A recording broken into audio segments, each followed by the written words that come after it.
Hello everyone, I hope आप सभी अच्छे होंगे। आज के इस वीडियो में मैं आप सभी को पटना हाई कोर्ट के एक रिसेंट जजमेंट के बारे में बताने जा रही हूँ, जो कि honourable justice PV Rajendra sir and honourable justice Sunil Dutt Mishra ने दिया है।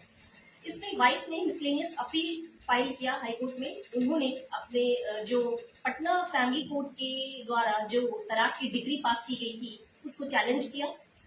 और इस केस पे हुआ ये कि हस्बैंड ने तलाक अपनी वाइफ से तलाक लिया और उस तलाक के दो ग्राउंड थे। पहला था क्रुएलिटी, दूसरा था डिजर्शन। क्रुएलिटी तो हम सभी जानते हैं, चाहे वाइफ अपने हस्बैंड के साथ करे या हस्बैंड अपनी वाइफ के साथ करे, दोनों पक्षों को आधार होता है तलाक लेने का। वहीं डिजर्शन एक ऐसी सिचुएशन है जब वाइफ विदाउट एनी रीजन, बिना किसी कारण के, बिना अपने हस्बैंड की अनुमति के उसके साथ नहीं रहती है, ससुराल में नहीं रहती है और अपने मायके में रहती है या उससे अलग रहती है 2 साल से ज्यादा तक।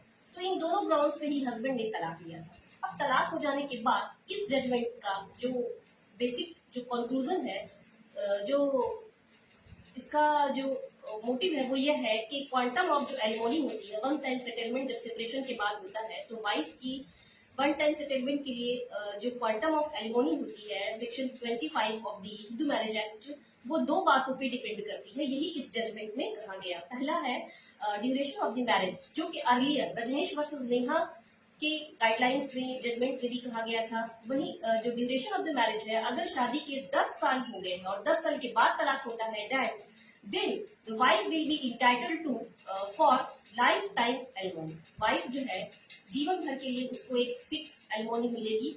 10 साल के, अगर शादी 10 साल हो जाती है उसके बाद तलाक होता है। दूसरा ये है कि पार्टीज का कंडक्ट कैसा है, वाइफ का अपने हस्बैंड के साथ कंडक्ट कैसा रहा है, हस्बैंड का वाइफ के साथ कैसा कंडक्ट रहा है, ये भी मैटर करता है डिसाइड करने के लिए क्वांटम ऑफ एलिमोनी को।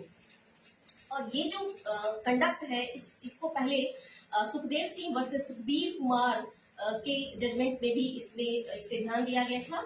और अब आइए बात करते हैं डॉटर के, जब सेपरेशन हो गया, डाइवोर्स हो गया, तो एक हिंदू मैरिज एक्ट में एक हिंदू फादर की क्या रिस्पॉन्सिबिलिटी होती है अपनी डॉटर को लेकर।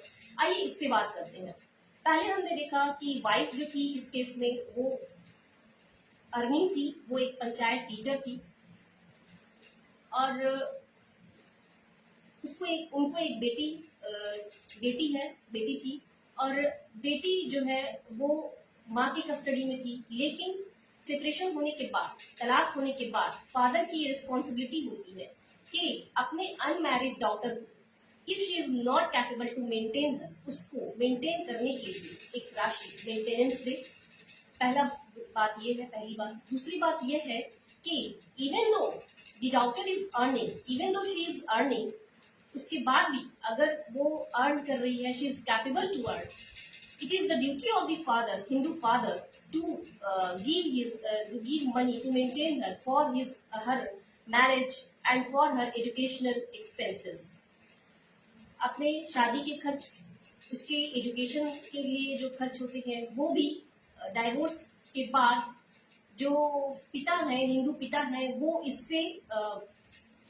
इससे छुटकारा नहीं पा सकते हैं। उनकी रिस्पॉन्सिबिलिटी है कि वो अपने बेटी का भरण पोषण करे, अगर वो कैपेबल नहीं है मेंटेनेंस के, अगर और साथ ही उसके अगर वो पैसे भी कमा रही है, वो अर्निंग भी है, तब भी उसकी शादी के लिए, उसके एजुकेशनल जो खर्चे हैं, उसके पढ़ाई के लिए, उन सभी बातों को ध्यान में रखते हुए इस जजमेंट में 20 लाख रुपए जो है वो एज एन एलिमनी फिक्स किया गया था।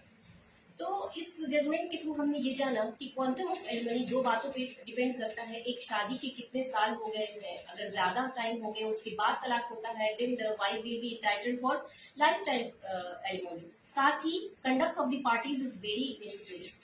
उसके साथ हमने जाना कि वाइफ जो डॉटर है उसके क्या राइट्स हैं अपने हिंदू फादर जो कि जिनका तलाक हो चुका है, वाइफ एंड हस्बैंड का, तो उसमें डॉटर का क्या राइट बनता है, क्या वो उसके जो खर्चे हैं, एजुकेशनल खर्चे हैं या फिर उसकी शादी के खर्चे हैं, क्या फादर उससे मुक्त हो सकता है, उससे फ्री हो सकता है? तो नहीं, फादर की रिस्पॉन्सिबिलिटी है कि वो अपनी अनमैरिड जो डॉटर है, even though she is earning, उसके खर्चे को उठाए।